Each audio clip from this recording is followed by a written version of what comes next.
Okay, this is a video that I'm producing for my colleagues at Fed Engineering Consultants, engineering and design and land surveying firm. Also do landscape architecture and design work. So we do a lot of work where we need LiDAR imagery, and I found a way to do that.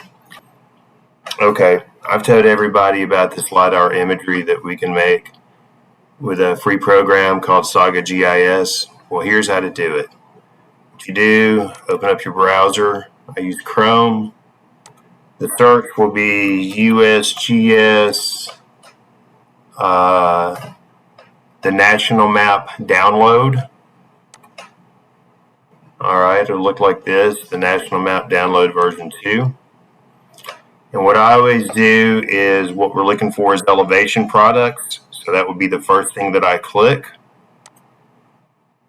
And upload a KML. And I'm working on the Moore property right now. So here is the KML file for that boundary I made. You see it puts it in there on the national map. Click off of that. Click off. If you have anything other than this 1 meter available to you, it's not going to be any good for our purposes, at least what I've found. But most of Rutherford County and Williamson County, you have 1 meter resolution around. So you tell that to show. It shows, you see it turns brown. So you've done this, you got your KML, you've said, hey, in this area, look for your 1 meter map, search for available products. Okay, 2 products come up. Notice that they both say 1 meter and 1 meter.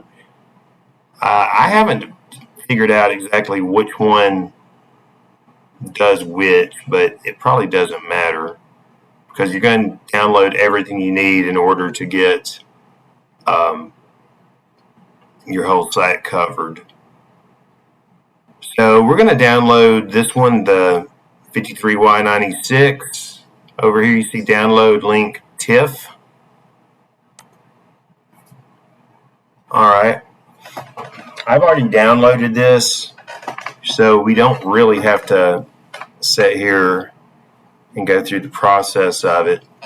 So the next thing we can do is you perhaps open you a second browser. The program we're going to use is Saga GIS. Just Saga GIS download. When you do that, it comes from SourceForge. And when you do this, you can either go ahead and download the latest version,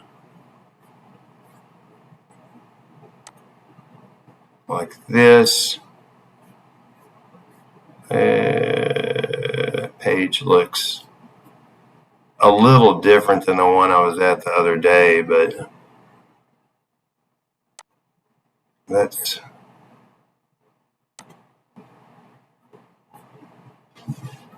is what I was at the other day. So I downloaded the latest version. Well, it didn't have an execution program with it. So you go into this, and you go to here, and then you'll find the setup executive. This is a 64 system that I'm using. So anyway, that's where you go to get all that. I've already done that. And it looks like this. So you start at Saga.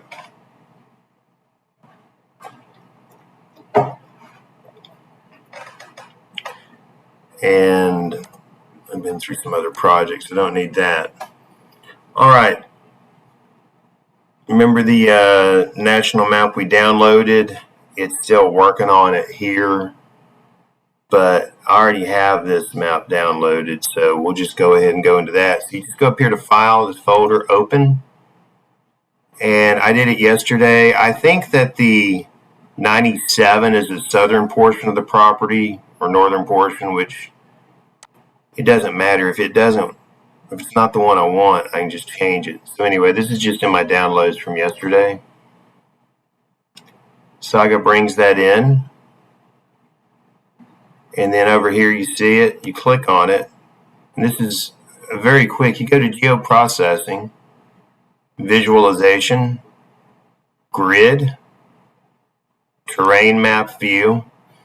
Then you get this. Well, it's asking for your grid system. You only have one available.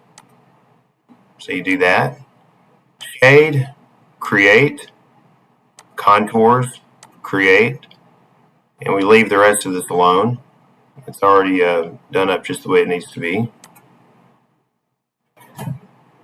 And Saga creates this map.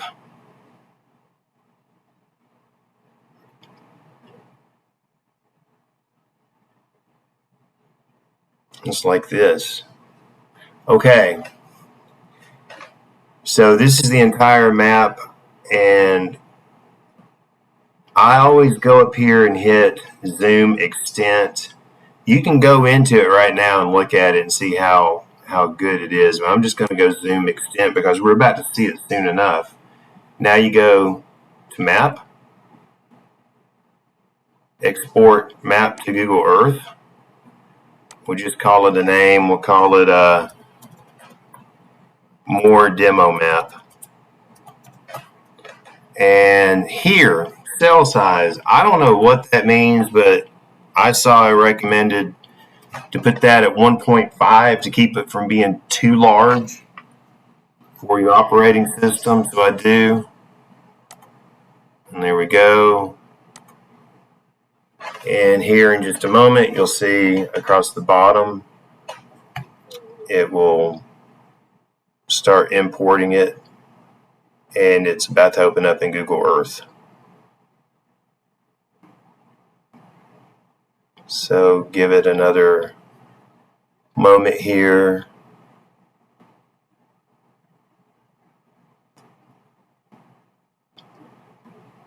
And sometimes this takes a second because these things are very detailed. Now you see Google Earth popping up.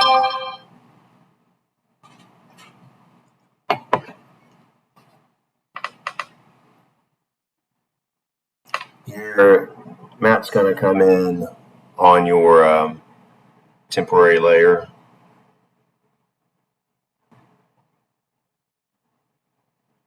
We've got a lot going on with Google Earth right now, so it may be taking it a moment. All right. Here you can see in case you're wondering, this is our GIS map. So I can turn it off or on. So right here, these are the waypoints I've taken over the last day or so. This is the more property. Over here is the scales property. But if I turn off these waypoints,